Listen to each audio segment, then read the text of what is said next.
Today we're going to talk about the worst mistakes people make on their websites. So are you ready for this? Hey y'all, I'm Autumn Evans, strategic branding and website designer.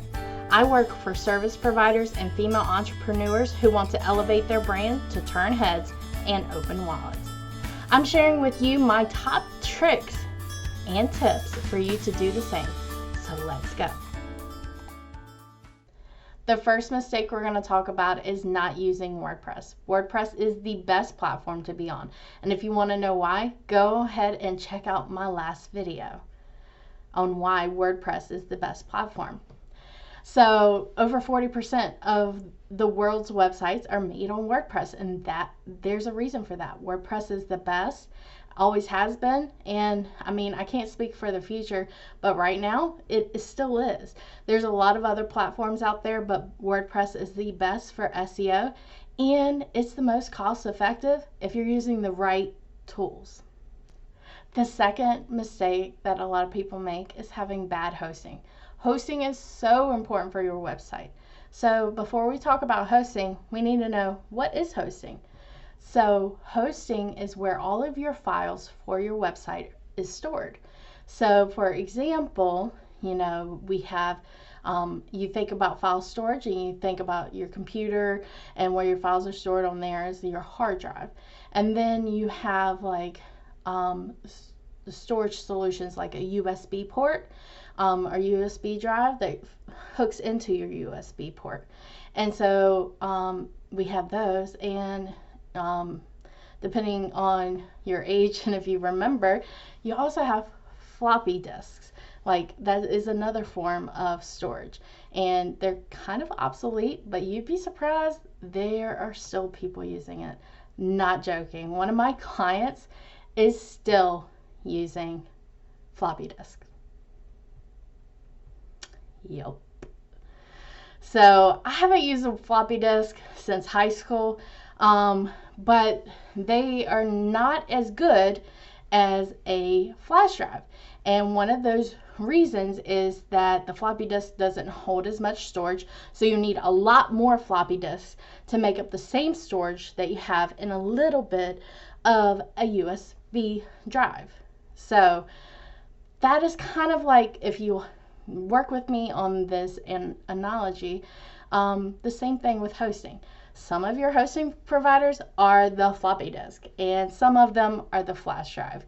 So you want to be with the flash drive. It's more updated, and there's a lot more capabilities for the storage, and it works a lot faster. I don't know if you remember computers back in the day when we had floppy disks, but they were slow.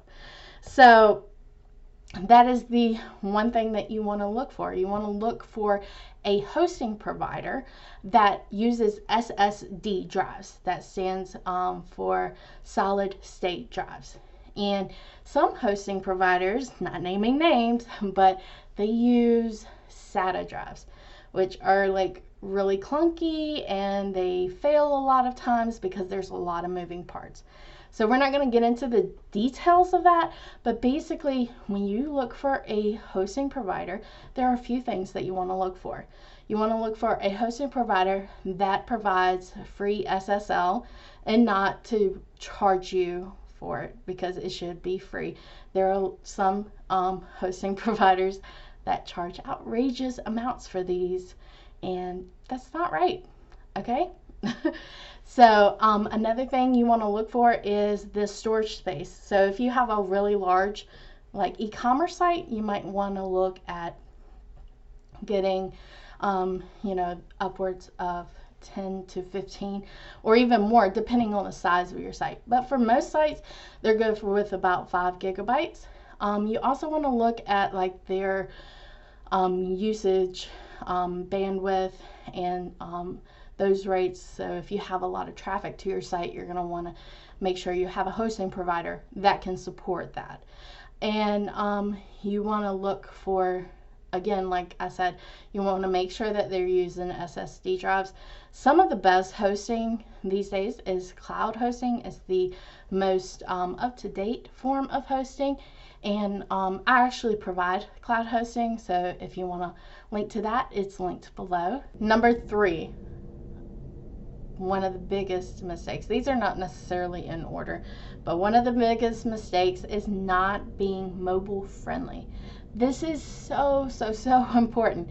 Did you know that 50%, over 50% actually, of your viewers are going to first view your site on mobile, not desktop? So when you're designing your site, you need to make sure that you're checking it also for mobile. There's a few things that you want to check for. You want to check for image sizes, that they show up correctly, that everything is aligned for mobile. You can change depending on the builder, but I use Divi Builder, which I highly recommend. And when you're using that, you can switch the view and look at the mobile, and you can like have different pictures for desktop versus mobile. You can change the alignment. So for example, on a desktop you might have something left aligned, where on a mobile you're going to want to center align most things. Another thing that you're going to want to check is the fonts. Font sizes, typically when you're designing on desktop, a lot of times the font size will be different on a mobile, so it might be super tiny. And so a general rule of thumb is you never want anything below 15 pixels. So when you go to design your site, you need to check it in mobile and make sure that the text is big enough to read.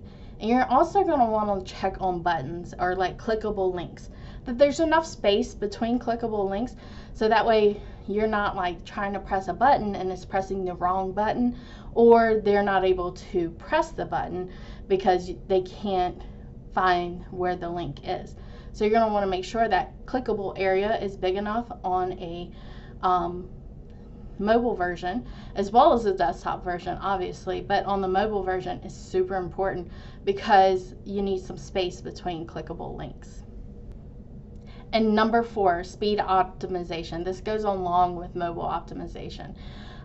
So you only have 5 seconds before your viewers are going to decide whether they're staying on that website or they're going to somewhere else. And sometimes it's even less than 5 seconds. So you need to make sure that your website is loading fast enough. So things to check when you're checking speed optimization on your website is your image sizes. And going along with the image sizes, you need to make sure that you compress those files to make the file size smaller on your WordPress site.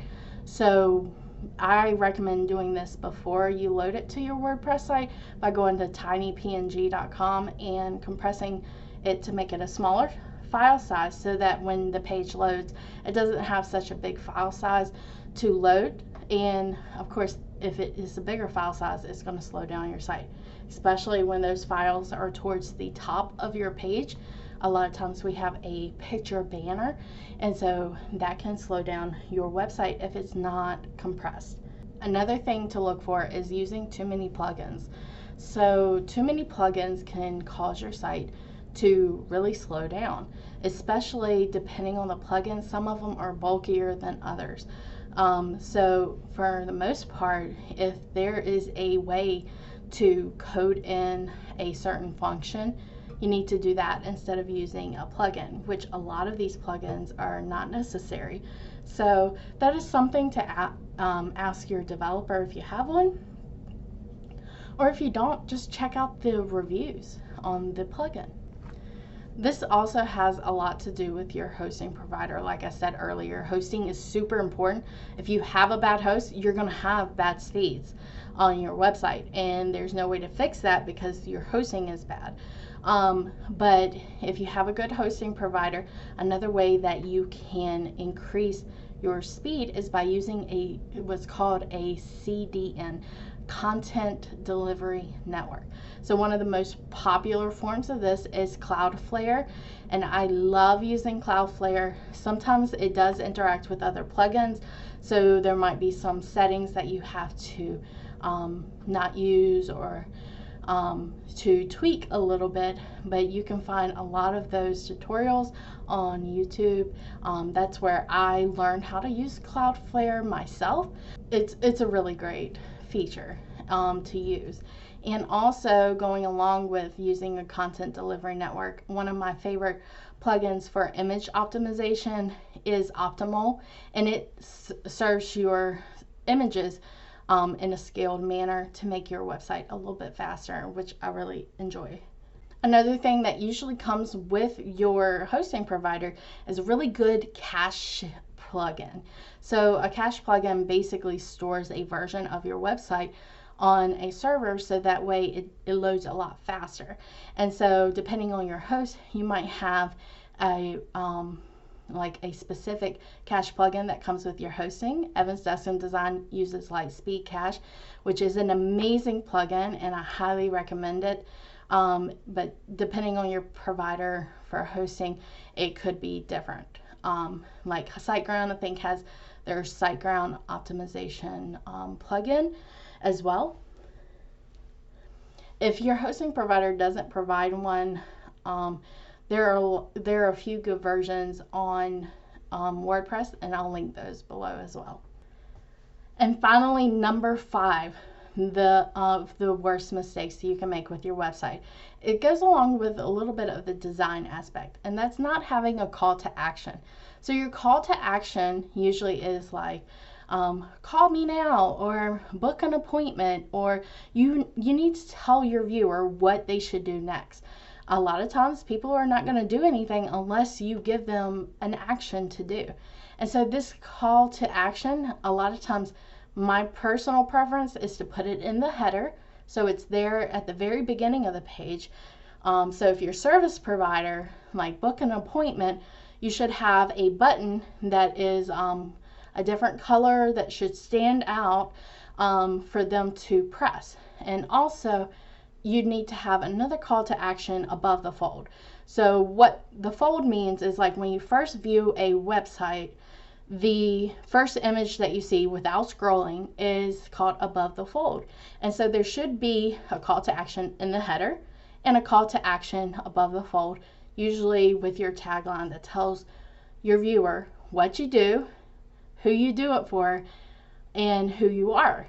And so that call to action should be right around that same area in your section of your website that's above the fold. And then as you scroll down the page, there should be call to actions as you go down the page. And your website should have an overall goal. So if your service provider, a lot of times, like I said, that might be book an appointment or call me now. So that same action should be down your page a little bit, down your page another, at the footer, in the header, and of course above the fold like we talked.